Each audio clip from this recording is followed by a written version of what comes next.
We all know that Bruce Lee is one of the most famous actors to ever live. I'm sure we have all seen amazing clips of Bruce Lee kicking, punching, and throwing people all over the place. It is no doubt that Bruce earned most of his fame through movies, but he was much more than an actor. Bruce Lee was a martial artist, instructor, actor, director, and dancer. The man was even a philosopher and had his own idea about what life is.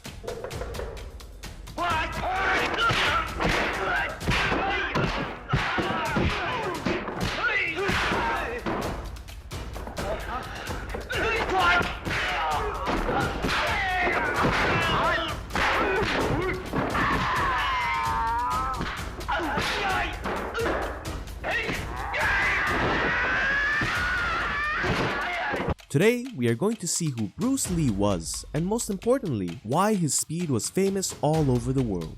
Before we start, don't forget to punch the subscribe button and ring the notification bell. Also like and share the video with your friends. Bruce Lee was born between 6 and 8 a.m. in the Year of the Dragon on November 27, 1940, at the Jackson Street Hospital in San Francisco's Chinatown. Bruce was the fourth child born to Li Hoi Chen and his wife Grace Ho. He had two older sisters, Phoebe and Agnes, and an older brother, Peter, and a younger brother, Robert. Bruce's parents originally gave him the name Li Junfang, which was a female name. The English name Bruce was given to the baby boy by a nurse in the Jackson Street Hospital, although he never used this name until he entered secondary school and began his study of the English language. At the age of 3 months, Li Hoi Chen, his wife Grace, and baby Bruce returned to Hong Kong, where Bruce would be raised until the age of 18.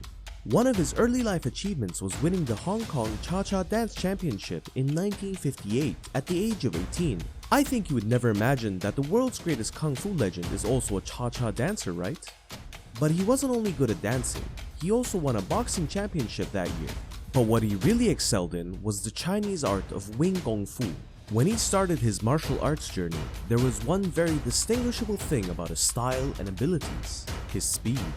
Bruce Lee could punch in 5/10ths of a second from the distance of 1 meter, and in an 1/8 of a second he could strike from 1.5 meters.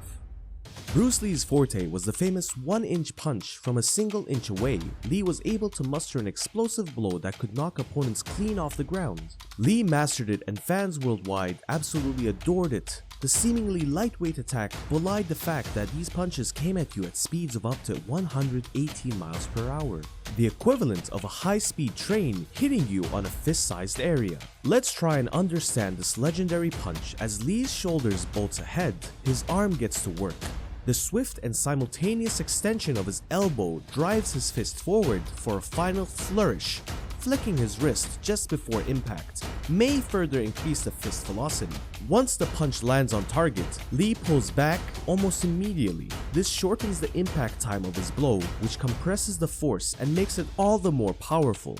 By the time the 1-inch punch has made contact with his target, Lee has combined the power of some of the biggest muscles in his body into a tiny area of force. But while the 1-inch punch is built upon the explosive power of multiple muscles, Bruce Lee's muscles are actually not the most important engine behind the blow. Because the punch happens over such a short amount of time, Lee has to synchronize each segment of the jab, his twisting hip, extending knees and thrusting shoulder, elbow, and wrist with incredible accuracy. Furthermore, each joint in Lee's body has a single movement of peak acceleration, and to get maximum juice out of the move, Lee must layer his movements so that each period of peak acceleration follows the last one instantly, so coordination is the key, and that's where neuroscience comes in. The 1-inch punch is followed by the also famous 6-inch punch, and that has the same techniques at play except with a 6-inch distance. It is not the 1-inch punch that is famous though. Bruce Lee holds some world records of speed, which include a number of fast knockouts too. Among his records is the most consistent knockout at just 18.6 seconds. He also boasts the fastest knockout from a punch in 3.2 seconds. The fastest knockout kick at 86 miles per hour is also a record he firmly holds under his belt. The fastest knockout 1.2 seconds, as well as 9 punches in 1 second, making a punch every 1/9 of a second. Lee could easily kick 6 times in just 1 second. Moreover, his signature move of skip sidekick had the capacity to push a 200-pound man over 20 meters away, so it really should not come as a surprise that Lee was in really good shape. In fact, according to the present data, Lee could, in one go, do 1,500 push-ups with both hands, 400 with one hand, 200 with two fingers, and 100 push-ups with just his thumb. While recording the Green Hornet TV show, Bruce Lee was too fast for the producers. It is the norm to speed up the fighting scene so that moves are consistent, but in this instance, it was the exact opposite. Bruce was too fast for the camera frames to make sense of what was happening. The producers had to ask Bruce Lee to slow down. Even after that, the final product was still blurry. Lee opened his first martial arts studios in Seattle, which he called the Lee Jun-Fan Kung Fu Institute. Here, Lee started developing his own martial arts style named Jeet Kune Do, a system of fighting that abandons the rigidity of established forms and places an emphasis on practicality, flexibility, efficiency, speed, and physique. Bruce Lee, like every great man, was met with a lot of hate. Some leaders of big martial arts schools were against Bruce and called him to a meeting and told him to stop his martial arts lessons. Lee offered to solve this problem on the spot by dueling with any opponent they chose. If he lost, he would disappear forever, but he asked them to kneel before him if he won. Lee came out to be victorious. However, the opponent dishonorably kicked Bruce in the back. After the fight, Lee was hospitalized with a broken spine. He couldn't even stand up. The doctor said it would be impossible for Bruce to go back to normal, but against all odds, Lee developed his own methods to heal his body. Soon, he was kicking and punching again. Hardly anyone would think of Bruce Lee as a poet or philosopher, but that's exactly what he was. He studied poetry and philosophy in school and was even published several times. While studying at the University of Washington, he focused his studies on Asian and Western philosophy, incorporating elements of Buddhism, Taoism, and Krishnamurti. This helped him better understand himself and how he and his martial arts were more of a method of self-expression of his philosophy than anything else. And I'm pretty sure you have heard his famous water speech. I said, empty your mind. Be formless, shapeless, like water. Now you put water into a cup.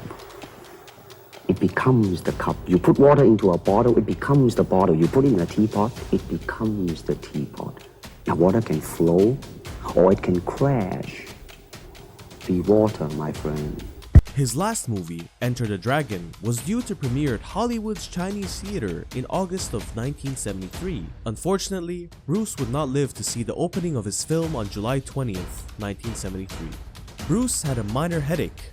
He was offered a prescription painkiller called Equagesic. After taking the pill, he went to lie down and lapsed into a coma. He was unable to be revived, and extensive forensic pathology was done to determine the cause of death, which was not immediate. They determined that Bruce had a hypersensitive reaction to an ingredient in the pain medication that caused a swelling of the fluid of the brain, resulting in a coma and death. The world lost a brilliant star and a beloved human being that day. There is no doubt that there will not be another man like him. His spirit remains an inspiration to untold numbers of people around the world. What do you think about Bruce Lee? Let me know in the comments below, and I will handpick and feature your comment in the next video, so don't forget to comment. If you enjoyed the video, please make sure you hit the like button to show your support. It was a pleasure to talk to you guys. Please like and share the video with your friends. Until next time.